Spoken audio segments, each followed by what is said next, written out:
이날에 주님께서 예배하는 자를 찾으십니다.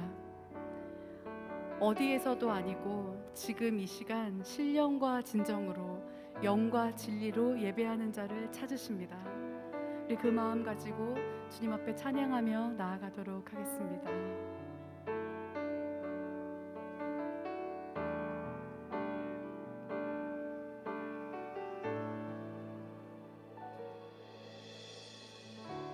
주를 위한 이곳에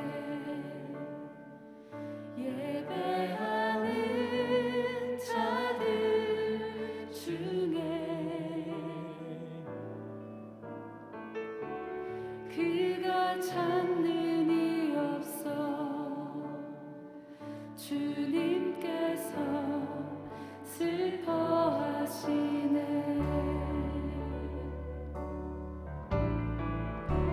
주님이 찾으시는 그 한 사람 그의 배상 내가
받아주시옵소서. 하나님, 우리가 이 시간에 하나님 한 분께 집중하기 원합니다. 하나님께서 온 땅을 두루 감찰하시며 예배자를 찾으실 때 주님, 제가 발견되기 원합니다. 하나님, 우리 가정이 발견되기 원합니다. 하나님, 이곳에 은혜로 서 있습니다. 우리의 예배를 받아주시옵소서. 우리가 매일매일 기쁘게 순례자의 길을 걷기 원합니다. 주님의 이름을 송축합니다. 할렐루야. 주님께 영광과 찬양의 박수 올려드립시다. 아멘. 우리 감사함으로 박수 치면서 고백합시다. 주의 음성을 내가 들으니 사랑하는 말일세. 믿는 마음으로 주께 나오니 나를 영접하소서.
자, 오늘 하나님의 말씀 보겠습니다. 요한복음 14장 12절입니다. 요한복음 14장 12절의 말씀 우리 함께 합독을 하겠습니다. 다 같이요. 내가 진실로 진실로 너에게 이르노니 나를 믿는 자는 내가 하는 일을 그도 할 것이요 또한 그보다 큰 일도 하리니 이는 내가 아버지께로 감이라. 아멘. 세상의 사람들은 끊임없이 하나님의 사람인 우리들에게 내가 믿는 하나님의 존재를 증명해 보이라고 말하죠. 이 물음에 여러분은 어떻게 대답을 하시나요? 어떤 목사님은 이렇게 대답했다라고 하시더라고요. 하나님이 계시다는 것을 증명하는 대신 하나님이 계시지 않는다는 것을, 하나님이 계시지 않다는 것을 증명하면 내가 하나님을 믿지 않겠다. 여러분, 왜 이렇게 말했을까요? 하나님이 계시지 않는다는 것을 증명하는 게 훨씬 더 어렵기 때문이죠. 그러나 하나님의 사람인 우리는 소극적으로 변론하기보다는 적극적으로 살아계신 하나님을 나타내 보여줄 수 있어야 됩니다. 그러면 우리는 어떻게 이 보이지 않는 영이신 하나님을 사람들에게 나타내 보여줄 수 있을까요?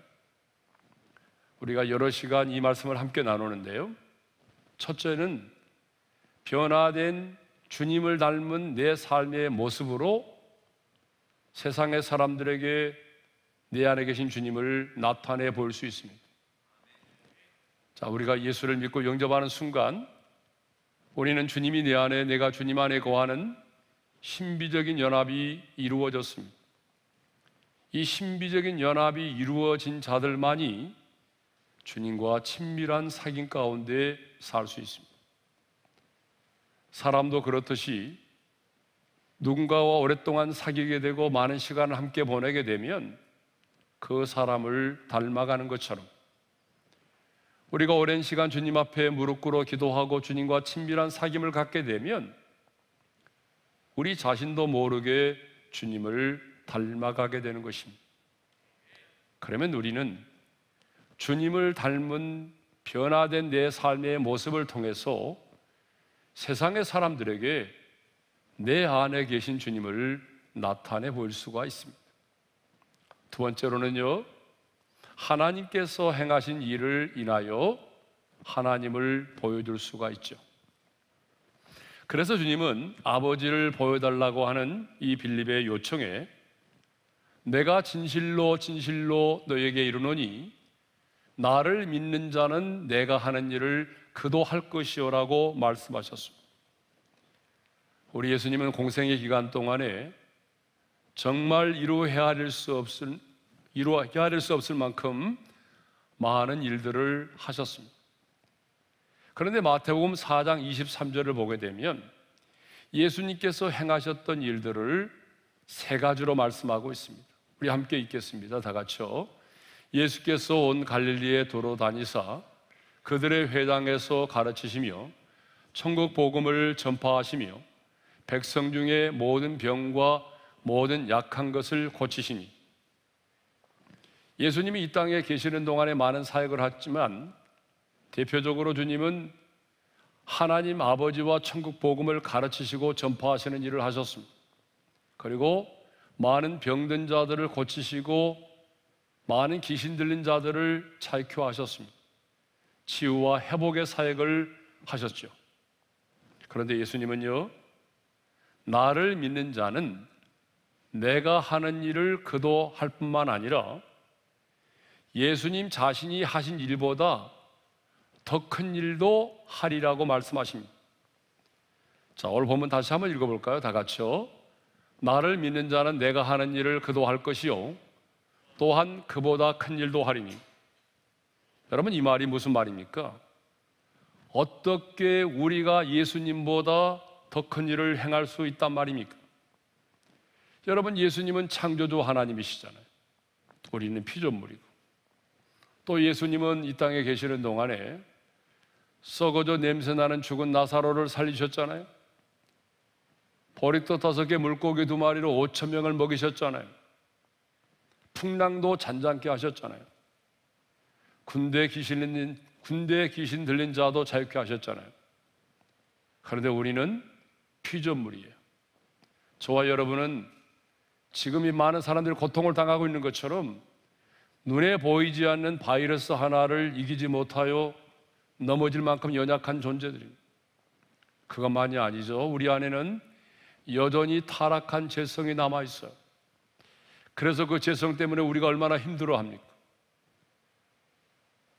이렇게 연약하고 타락한 죄성을 가진 우리가 어떻게 예수님보다 더 큰 일을 행할 수 있단 말이에요. 그런데 이 말씀을 이해하려면 반드시 내가 아버지께로 가면이라는 말씀을 이해해야만 합니다. 내가 아버지께로 가면이라는 이 말씀을 이해하지 못하면 이 말씀을 이해할 수가 없어요. 자, 우리 본문을 다시 한번 읽겠습니다. 다 같이요. 나를 믿는 자는 내가 하는 일을 그도 할 것이요 또한 그보다 큰 일도 하리니 이는 내가 아버지께로 감이라. 예수님은 내가 아버지께로 가기 때문에 나를 믿는 자는 내가 하는 일을 그도 할 것이고 그보다 큰 일도 하게 된다라고 말씀하십니다. 그러니까 예수를 믿는 자들이 예수님이 하는 일을 하게 되고 더 큰 일도 하게 되는 것은 예수님이 아버지께로 가는 것과 깊은 연관이 있다는 거죠. 다른 말로 하면 예수님이 아버지께로 가는 것이 없으면 우리는 결단코 예수님이 행하신 일을 할 수도 없고 더 큰 일도 행할 수가 없다는 것입니다. 그러니까 내가 아버지께로 감이라, 내가 아버지께로 감이라고 하는 이 말씀이 우리가 예수님이 행하신 일을 행할 수 있는 근거가 된다는 거예요. 우리가 이 땅에 살아가면서 예수님이 하셨던 일을 할 수 있는 근거가 뭐냐 그러면 예수님이 하나님 아버지께로 가는 것입니다. 그러면 예수님이 하나님 아버지께로 가신다는 말은 무엇을 의미할까요? 자, 예수님이 아버지께로 가신다는 것은 보혜사 성령님이 우리 가운데 오시는 것을 말하죠. 요한복음 16장 7절의 말씀을 읽겠습니다. 다 같이요. 그러나 내가 너희에게 실상을 말하노니 내가 떠나가는 것이 너희에게 유익이라. 내가 떠나가지 아니하면 보혜사가 너희에게로 오시지 아니할 것이요 가면 내가 그를 너희에게로 보내리니. 보혜사 성령님이 오시는 것이 무엇과 연관되어 있습니까? 예수님이 아버지께로 가는 것과 연관되어 있습니다. 그러니까 예수님이 십자가에 달려 죽으시고 부활하신 다음에 승천하셔서 하나님 아버지께로 가시지 않으면 성령님은 결코 우리 가운데 오실 수 없다는 거예요. 예수님이 떠나가셔야만 보혜사 성령님이 우리 가운데 오실 수 있습니다. 예수님의 십자가의 그 죽으심과 부활과 승천이 있었기 때문에 성령님께서 우리 가운데, 이 땅 가운데 오실 수가 있었습니다. 그래서 예수님은요, 내가 떠나가는 것이 너희에게 유익하다라고 말씀하신 것입니다. 자, 예수님이 승천하신 이후에 보혜사 성령님이 약속대로 이 땅 가운데 오셨습니다. 여러분, 그 사건이 뭐죠? 바로 사도행전 2장에 나오는 성령 강림의 사건입니다. 사도행전 2장에 보게 되면 120명의 성도들이 다락방에 모여서 마음을 같이하여 한 마음으로 기도하고 있었습니다. 그런데 그때 어떤 일이 일어났습니까? 호련히 성령께서 급하고 강한 바람으로 강림하셨습니다. 불의 혀처럼 갈라지는 것이 각 사람의 머리에 임하였습니다. 성령께서 급하고 강한 바람으로 불로 임하신 것입니다. 그래서 그날에 그들은 성령의 충만을 받았고 성령의 말하게 하심을 따라 방언을 말하기 시작을 했습니다. 얼마 전까지만 해도 문을 꽂고 걸어 잠그고 숨어 지내던 제자들이, 아니 그들이 이제는 두려워하지 않고 담대히 입술을 열어서 하나님의 나라의 큰 일, 하나님의 큰 일, 복음을 전하기 시작을 했습니다. 그래서 사도행전 2장을 보게 되면요, 성령 충만을 받은 베드로가 설교할 때에 3,000명이 회개하고 돌아오는 역사가 일어났습니다. 사도행전 3장을 보게 되면 성령의 충만을 받은 이 베드로와 요한이 남에서부터 안진병이 된 자를 보고 금과 은은 내게 없거니와 내게 있는 것으로 내게 주노니 곧 나사렛 예수의 이름으로 일어나 걸으라, 그렇게 선포하면서 그 안진병이 오른손을 잡아 일으키니 발과 발목이 힘을 얻고 일어나 뛰면서 걷기도 하면서 하나님을 찬양하기 시작을 했습니다. 그때 사람들은요, 깜짝 놀라며 베드로와 요한을 이상한 눈으로 쳐다보았어요. 그때 베드로와 요한은 이렇게 말합니다. 사도행전 3장 12절과 13절의 말씀을 읽습니다. 왜 우리를 주목하느냐? 아브라함과 이삭과 야곱의 하나님, 곧 우리 조상의 하나님이 그의 종 예수를 영화롭게 하셨느니라. 성령 충만을 받은 제자들은 성령의 능력을 통해서 살아계시는 하나님을 사람들에게 나타내 보여주었습니다. 분명하게 보여주었습니다. 사도 바울 역시 입술로만 복음을 전하지 않았습니다. 지혜에 고난의 말로 사람들을 설득하려고 하지 않았습니다. 성령의 나타나심과 능력으로 복음을 전했어요. 고린도전서 2장 4절에 이런 말씀이 있습니다. 다 같이요. 내 말과 내 전도함이 설득력 있는 지혜의 말로 하지 아니하고 다만 성령의 나타나심과 능력으로 하여. 자, 바울은 복음을 전할 때 어떤 지혜 있는 말로 사람을 설득하려고 하지 않았어요. 성령의 나타나심과 능력으로 복음을 전했다고 하죠. 그러면 고린도전서 12장 7절에 보게 되면 바울이 이렇게 말하거든요. 각 사람에게 성령을 나타내심은 유익하게 하려 하심이라. 거기 성령을 나타내신다는 말이 있어요. 그러면 성령을 나타내신다는 게 뭐죠? 바울은요, 성령의 나타나심을 이야기하면서 곧이어서 뭐라고 말하죠? 우리가 잘 아는 성령의 9가지 은사를 얘기하고 있어요. 성령의 9가지 은사가 뭐예요? 지혜와 지식과 믿음과 병고침과 능력 행함과 예언과 영분별과 방언과 통역의 은사를 말하죠.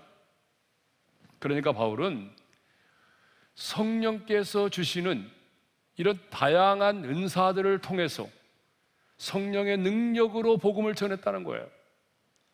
하나님이 자신에게 주신 성령의 나타나심의 여러 은사들과 성령의 능력으로 주의 복음을 전했더니 놀랍게도 많은 사람들이 예수를 믿고 회개하고 돌아왔어요.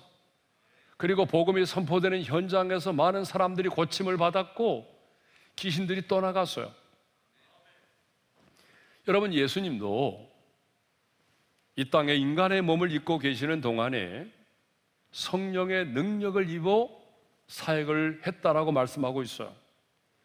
천지 만물을 창조하신 예수님도 육신을 입고 이 땅에 계시는 동안에는 성령과 능력으로 기름 부음을 받으사 선한 일을 행하시고 그리고 마귀에게 눌린 모든 자들을 고치셨다라고 사도행전 10장 38절에 기록하고 있습니다. 우리 함께 읽겠습니다. 다 같이요. 하나님이 나사렛 예수에게 성령과 능력을 기름 붓듯 하셨으며 그가 두루 다니시며 선한 일을 행하시고 마귀에게 눌린 모든 사람을 고치셨으니. 자, 이렇게 예수님의 제자들도 초대교회 평신도들도 그리고 사도 바울도 심지어는 예수님까지도 성령의 능력을 힘입어서 복음을 전하고 사역을 했다는 것입니다. 사랑하는 성도 여러분, 왜 성령님이 이 땅에 오셨습니까? 예수님이 십자가에 달려 죽으시고 부활하심으로 성취하신 그 하나님의 놀라운 구원을 적용하기 위해서입니다. 성취하신 구원을 적용하기 위해서 오셨어요. 왜 성령님께서 오셨습니까? 예수님께서 이 땅에 사시는 동안 행하셨던 그 일을 계속하도록 하시기 위해서입니다. 예수님께서 이 땅에 계시면서 하셨던 그 일을 계속하기 위해서 성령님이 이 땅 가운데 오셨습니다. 그러면 그 성령님이 지금 어디에 와 계십니까? 바로 내 안에 와 계십니다. 고린도전서 3장 16절의 말씀을 읽겠어요. 다 같이요. 너희는 너희가 하나님의 성전인 것과 하나님의 성령이 너희 안에 계시는 것을 알지 못하느냐. 자, 여러분, 우리가 개가 사는 집을 개집이라고 말하고 대통령이 거하고 집무하는 곳을 청와대라고 말하죠. 그러면 보혜사 성령님이 거하면서 일하시는 곳이 어디죠? 성전이죠. 그런데 바울은 예수를 믿고 영접한 우리의 몸이 바로 성령님께서 거하고 계시는 거룩한 성전이라고 말하고 있습니다. 그러니까 지금 성령님은 내 안에 거처를 정하시고 나와 함께 하십니다. 그래서 예수님은 요한복음 14장 16절에서 이렇게 말씀하세요. 다 같이요. 내가 아버지께 구하겠으니 그가 또 다른 보혜사를 너희에게 주사 영원토록 너희와 함께 있게 하리니. 보혜사 성령님이 지금 영원토록 우리와 함께 하고 계신다고 말씀하죠. 그리고 그 다음 구절에서는 이렇게 말씀하십니다. 다 같이요. 그는 너희와 함께 거하심이요 너희 속에 계시겠습니다. 자, 보혜사 성령님께서 지금 우리 안에서 우리와 함께 거하며 우리와 함께 살고 계신다고 말하죠. 요한복음 14장 23절에서는 이렇게 말씀합니다. 다 같이요. 우리가 그에게 가서 거처를 그와 함께 하리라. 왜 성령님이 우리 안에 거처를 정하시고 내 몸을 성전 삼고 내 안에 내주하고 계십니까? 예수 그리스도께서 이 땅에 계시면서 행하셨던 그 일들을 계속하시기 위해서입니다. 그러므로 우리가 예수님께서 하셨던 그 일들을 행하려면, 아니, 주님께서 말씀하신 것처럼 그보다 큰 일을 행하려면 반드시 보혜사 성령님이 우리의 몸을 성전 삼고 우리 안에 내주하고 계셔야만 됩니다. 성령 하나님이 우리 안에 거처를 정하시고 우리 안에 내주하셔야만 된다는 거죠. 그러면 주님께서 말씀하신 그보다 큰 일이란 무엇을 의미할까요? 자, 12절 하반절에 보니까 나를 믿는 자는 내가 하는 일을 그도 할 것이요 그보다 큰 일도 하리니 이는 내가 아버지께로 가미라. 분명히 예수님은 말씀하셨어요. 나를 믿는 자는 내가 하는 일을 그도 할 것이고 그보다 큰 일도 한다고 했는데, 그러면 여기서 주님이 말씀하신 그보다 큰 일은 무엇을 의미할까요? 실제로 우리가 예수님보다 더 큰 일을 행할 수 있단 말일까요? 예수님께서 행하신 기적보다 더 큰 기적을 행할 수 있는 사람이라는 말입니까? 아닙니다. 여러분, 우리 중에 예수님보다 더 큰 능력과 기적을 행할 수 있는 사람은 아무도 없습니다. 예수님보다 더 큰 일을 행할 수 있다는 말은 우리가 예수님보다 더 능력이 많다는 말이 아닙니다. 그러면 내가 행하는 일보다 더 큰 일을 행하리라고 하는 이 주님께서 말씀하신 이 말씀의 의미는 뭘까요? 정리를 잘 하시길 바랍니다. 성령님 안에 있는 삶, 성령님과 동행하는 새로운 삶을 말합니다. 그러면 왜 성령님 안에 거하고 성령님과 동행하는 삶을 살 때에 예수님께서 행하셨던 일보다 큰 일을 하게 될까요? 우리가 예수님보다 더 능력 있는 사람도 아니고 굉장히 우리는 연약한 피조물인데 어찌 우리가 예수님보다 더 큰 일을 행할 수 있단 말이에요. 그것은 보혜사 성령님이 오시면 가능하다고 그랬죠. 그러면 이제 보혜사 성령님이 우리 가운데 오셔서 우리가 이제 주님보다 큰 일을 하게 된다고 했는데, 그러면 주님이 하신 일보다 더 큰 일의 의미가 뭐예요? 첫째로 공간의 한계를 뛰어넘어서 복음을 전할 수 있는 거죠. 자, 예수님이 이 땅에 계시는 동안에는요, 육체를 입고 계셨기 때문에 언제나 공간의 제한을 받으셨어요. 그렇죠? 그래서 예수님께서 주로 활동하셨던 그 지방을 보니까 갈릴리와 유다와 예루살렘, 그리고 일부 사마리아 땅이었어요. 예수님은 저 갈릴리 지방에서 사역을 하시면서 동시에 저 아프리카의 어떤 지역에서 복음을 전하시지 않았어요. 그렇죠? 예수님은 육체를 입고 계셨기 때문에 공간이라는 한계 가운데 사셨어요. 그러나 지금은 성령을 받은 하나님의 사람들이 온 열방과 민족 가운데 나가서 주의 복음을 전하고 있습니다. 여러분, 외국에 나가보게 되면요, 진짜 놀랄 만한 일이 있어요. 그게 뭐냐 그러면 선교사님들이 아니 계신 곳이 없다는 거예요. 여러분, 문자가 없는 저 아프리카의 오지 마을, 전기도 들어오지 않는 그런 아프리카의 오지 마을에도 가보게 되면 분명히 선교사님이 계십니다. 사람들이 들어가 살 수 없는 그 밀림지대, 남미의 밀림지대도 보게 되면 선교사님들이 와 계십니다. 오늘 또 땅끝까지 이르러 내 증인이 되라고 하는 주님의 지상 명령을 감당하기 위해서 여러분, 온 열방과 민족 땅끝까지 이르러 주의 복음을 전하고 있는 선교사님들이 계십니다. 오늘 또 그분들은 그 땅끝에서, 남들이 들어가지 않는 그곳에서 성령의 능력을 힘입어서 영광스러운 복음을 전하고 있습니다. 그러니까 여러분, 공간의 한계를 뛰어넘어서 복음을 전할 수 있는 거죠. 그것이 바로 뭐예요? 예수님께서 하신 일보다 더 큰 일을 하게 된다는 첫 번째 의미예요. 두 번째 의미는 사역의 열매가 더 풍성하기 때문입니다. 자, 예수님이 이 땅에 계시는 동안에 수많은 사람들에게 복음을 전하셨고, 많은 병든 자들을 고치셨고, 그리고 많은 귀신 들린 자들을 자유케 하셨습니다. 예수님은 공생애를 시작하시면서 12명의 제자를 부르셨어요. 그리고 12명의 제자들을 세우셨습니다. 우리 예수님이 부활 승천하실 때에 500명의 성도들이 부활하신 주님을 바라보았습니다. 그런데 주님이 승천하심으로 보혜사 성령님이 오셨잖아요. 성령님은 영이시기 때문에 시간과 공간의 지배를 받지 않으십니다. 그래서 성령님께서 예수를 믿는 각 사람에게 충만하게 임하셨을 때에 상상할 수 없는 놀라운 일들이 곳곳에서 일어난다는 거죠. 여러분, 대표적으로 방금 말씀드린 것처럼 예수님을 3번이나 모른다고 부인했던 이 연약한 베드로가 성령의 충만을 받고 그날에 설교를 했는데 3,000명이 회개하고 돌아왔어요. 여러분, 이 인간의 힘으로 할 수 있는 일입니까?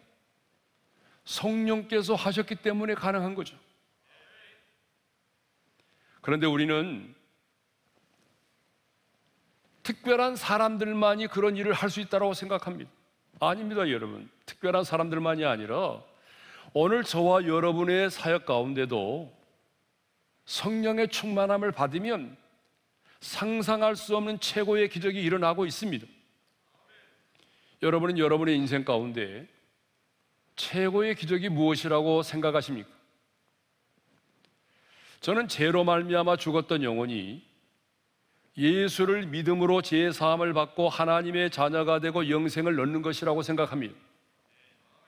그런데 우리는요, 최고의 기적하게 되면 썩어져 냄새나는 죽은 나사로가 살아나는 것, 보리떡 5개 물고기 2마리로 5,000명이 먹고도 남는 오병이어의 기적, 우리는 이런 정도의 기적을 최고의 기적이라고 생각할 때가 많아요. 그러나 다시 살아난 나사로도 언젠가는 죽어야만 했잖아요. 여러분, 오병이어의 기적의 현장에서 배고픔을 해결했던 그 많은 군중들도 여러분 또다시 굶주림의 문제에 복면할 수밖에 없는 거 아니에요? 며칠 지나고 나면 그들 또한 역시 주림을 경험해야만 했던 거죠. 그러나 오늘 저와 여러분이 전하는 이 복음을 듣고 한 영혼이 예수를 영접하면 죄와 죽음의 법에서 해방이 되고 하나님의 자녀가 되고 영원히 멸망치 않은 영생을 얻게 됩니다. 영원히 목마르지 않은 생수와 영원히 줄이지 않은 생명의 떡이신 주님을 먹고 마시게 되는 거죠. 여러분, 이것이 더 큰 최고의 기적이 아닐까요? 그러므로 가장 큰 기적은 죽은 자를 이 세상에서 살리는 것이 아닙니다. 병든 자를 고치는 것이 아닙니다. 일시적인 치유와 회복이 아니라 구원받지 못한 자에게 주의 복음을 전하여 영생을 얻게 하는 것이 최고의 기적인 줄로 믿습니다. 그러므로 우리의 인생 가운데 일어난 최고의 기적은, 저와 여러분의 인생 가운데 일어난 최고의 기적은 놀랍게도 저와 여러분이 예수를 믿고 있다는 거예요. 저와 여러분이 예수를 믿고 있다는 이 사실만보다 더 큰 기적은 없습니다. 그러니까 저와 여러분의 인생 가운데 일어난 최고의 기적은 오늘 저와 여러분이 예수를 믿고 있다는 것이고, 우리가 인생을 살아가면서 경험해야 될 또 인생의 최고의 기적이 있다면, 내가 누군가에게 주의 복음을 전하여 그 죽었던 영혼이 성령의 능력으로 다시 살아나 하나님의 자녀가 되는 영광스러운 권세를 얻고 영생을 얻고 하나님의 나라에서 영생을 누리며 사는 것입니다. 여러분, 이보다 더 큰 기적이 어디 있을까요? 그래서 예수님은, 그러기 때문에 예수님이 말씀하십니다. 나를 믿는 자는 내가 하는 일을 그도 할 것이요 그보다 큰 일도 하리니. 그런데 여러분, 예수를 믿었다고 해서 모든 사람이 예수님이 행하셨던 일을 행할 수 있는 것이 아닙니다. 여러분, 제자들을 보십시오. 3년 동안 예수님을 따라다녔지만 성령의 충만을 받기 이전의 제자들의 모습과 성령의 충만을 받고 난 이후의 제자들의 그 모습이 얼마나 달랐습니까? 그러므로 우리는 성령의 충만을 받아야 한다는 거죠.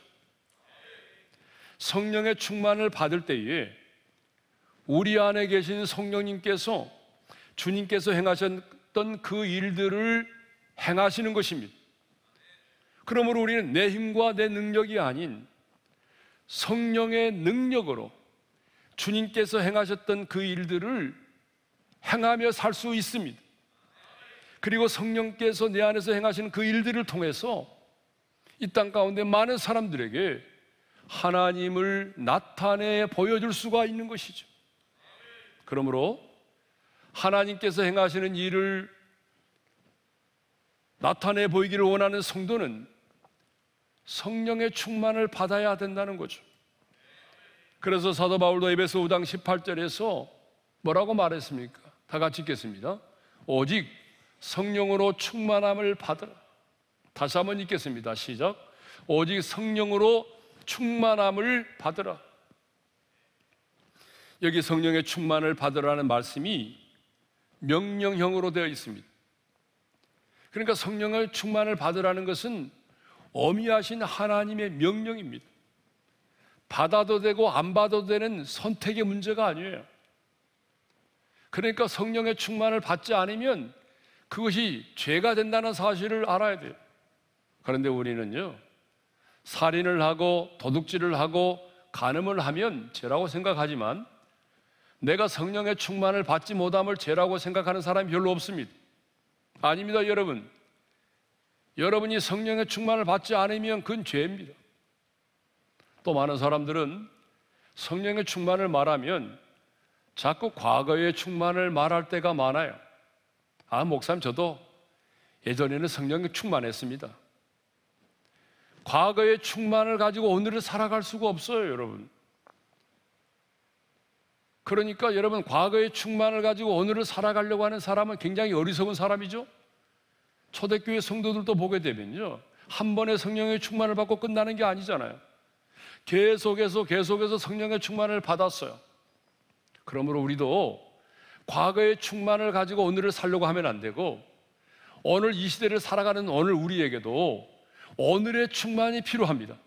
지금 성령의 충만이 필요한 거예요.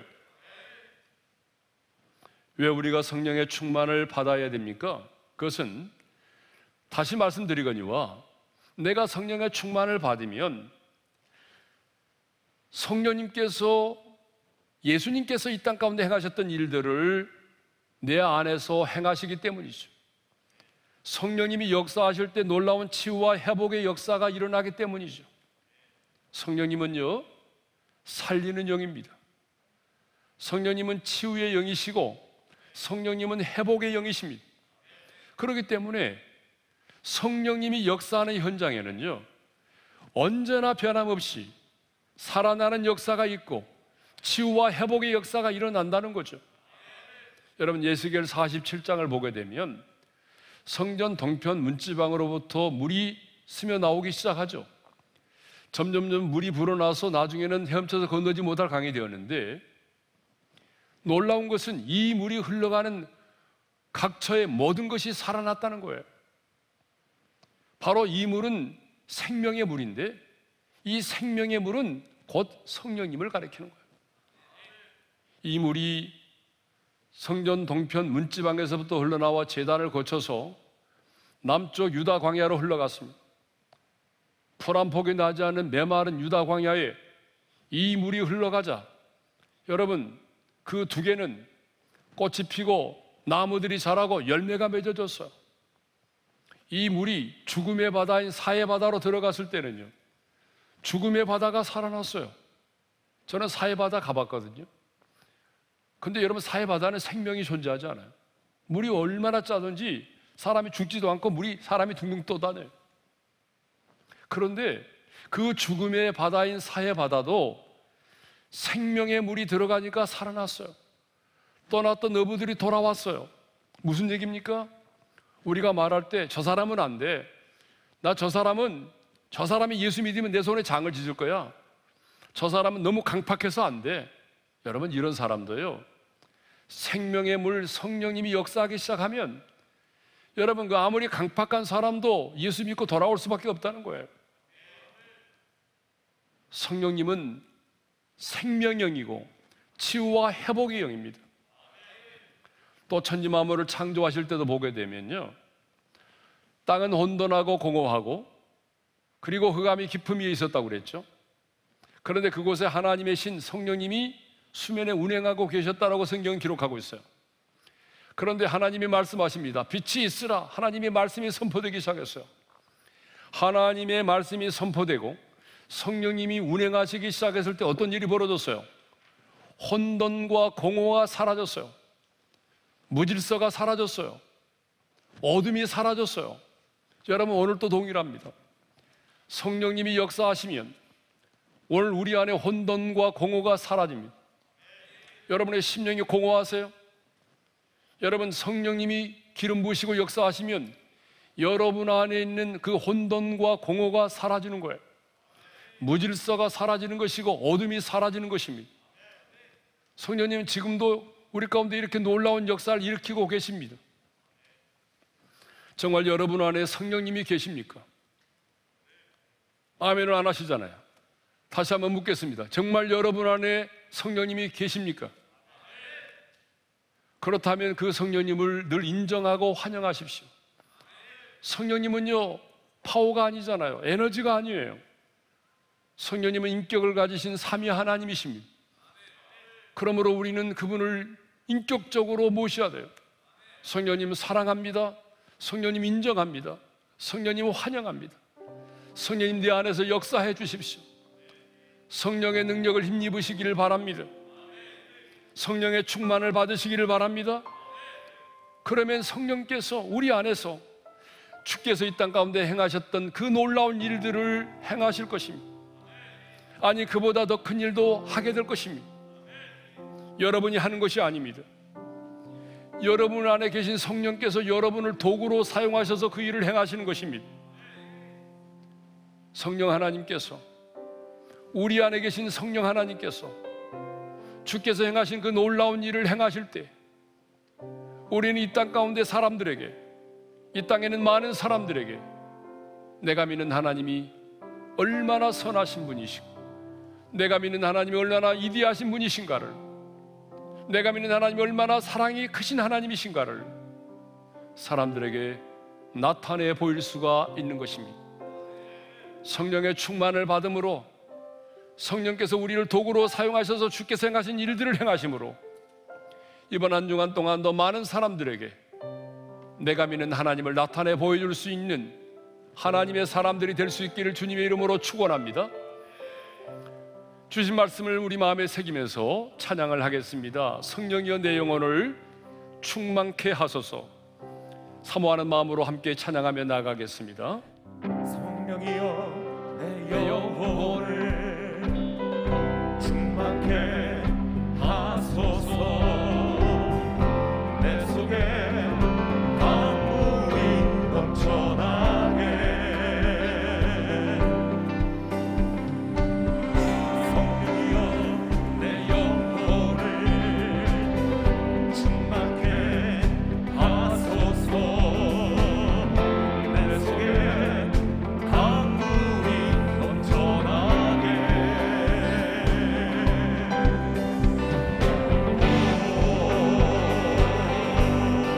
성령 하나님, 날 다시 새롭게 하소서.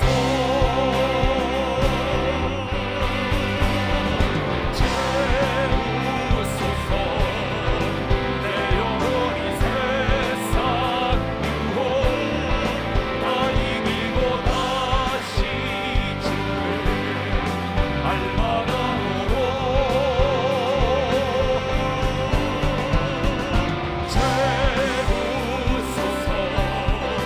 내 영혼이 세상 유혹 다 이기고 오직 주만 나타내도록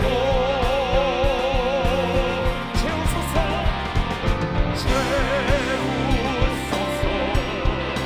내 영혼이 세상 유혹 다 이기고 다시 주를 알만하도록 채우소서. 내 영혼이 세상 유혹 다 이기고 오직 주만 나타내도록. 자, 우리 한번 눈을 감고 주신 말씀 마음에 새기면서 기도하겠습니다. 아버지를 보여주옵소서라는 빌립의 요청에 주님은 이렇게 말씀하십니다. 나를 믿는 자는 내가 하는 일을 그도 할 것이요 그보다 큰 일도 하리니. 여러분, 어떻게 우리가 주님보다 더 큰 일을 할 수가 있겠습니까?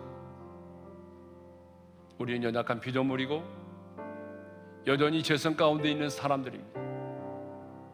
그런데 주님은 말씀하십니다. 이는 내가 아버지께로 감이라.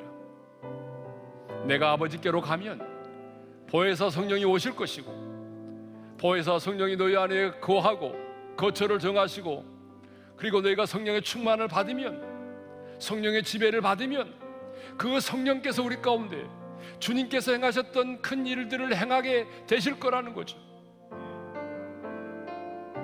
그러면 우리는 이 땅의 사람들에게 내가 믿는 주님이 어떤 분이신가를 드러낼 수 있다는 거죠.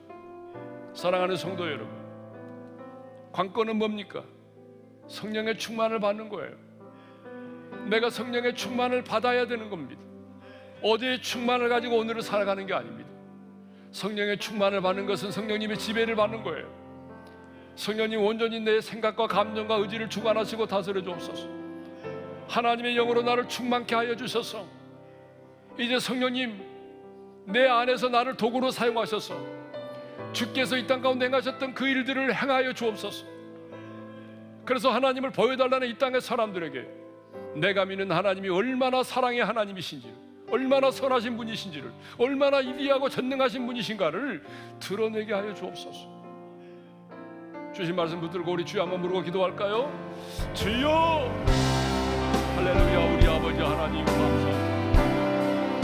나를 믿는 자는 내가 하는 일을 그도 할 것이고 그보다 큰 일도 하리니 이는 내가 아버지께로 가니 주님 하나도 우리의 약한 여전히 우리 안에 세상 때문에 쓰러져 넘어진 건 약한 성질. 그런데 우리가 주님을 받아들이는 말씀단 말이야. 내가 아버지께로 가는 오해에서 성령님이 오시고 그 성령님이 너를 도와주시고 그 성령님께서 바로 우리 안에서 주께서 행하셨던 일들을 행하신 것입니다. 그러면 우리는 이 땅 가운데 주님을 보여줄 수가 있습니다. 그러므로 주님, 이제 우리가 기도하오니 하나님의 영으로 충만케 하여 주옵소서. 성령이 우리를 충만케 기름 부어주옵소서. 우리의 심령을 하나님의 영으로 채워주시옵소서. 성령님, 내 마음과 생각과 감정과 우리를 온전히 주관하시고 다스려 주셔서 하나님의 나라가 내 심령 속에 이루어지게 하시고 우리의 삶의 현장 속에 하나님의 나라가 이루어지게 하여 주옵소서. 하나님이 행하실 그 놀라운 일들을 통해서 우리는 이 땅 가운데 하나님을 보여줄 수 있는 하나님의 사람으로 살아가기를 원합니다. 오 성령님이 역사하시고 기름 부어주옵소서. 하나님 아버지, 하나님을 보여달라는 이 시대의 사람들에게 내가 성령의 충만함을 받고 내 안에 계신 성령께서 주님께서 행하셨던 일들을 행하심으로 말미암아 하나님을 보여줄 수 있기를 원합니다. 하나님의 영으로 우리를 충만하게 도와주옵소서. 성령님, 우리를 온전히 지배하고 다스려 주옵소서. 성령님, 우리를 강권적으로 다스려 주옵소서. 그래서 우리 안에서 주님이 행하셨던 그 놀라운 일들을 행하심으로 말미암아 우리가 누군가에게 복음을 전할 때 강팍한 심령이 마음의 문을 열고 예수를 영접하게 하시고 죄와 사망의 법에서 해방되어지고 하나님의 자녀가 되는 권세를 얻고 영생을 얻는 놀라운 기적들이 일어나게 도와주옵소서. 이전에 우리 주 예수 그리스도의 은혜와 하나님 아버지 영원한 그 사랑하심과 성령님의 감동 감화 교통하심이 성령의 충만을 받아 주께서 행하셨던 그 일들을 행함으로 살아계신 하나님을 똑똑히 보여주며 하나님의 선하심과 위대하심을 드러내기를 소망하는 모든 지체들 위해 이제로부터 영원토록 함께 하시기를 축원하옵나이다. 아멘. 지금은 미디어 선교를 위한 헌금 시간입니다. 이 예배를 통해 삶 가운데 은혜와 회복이 충만하시기를 간절히 기도합니다.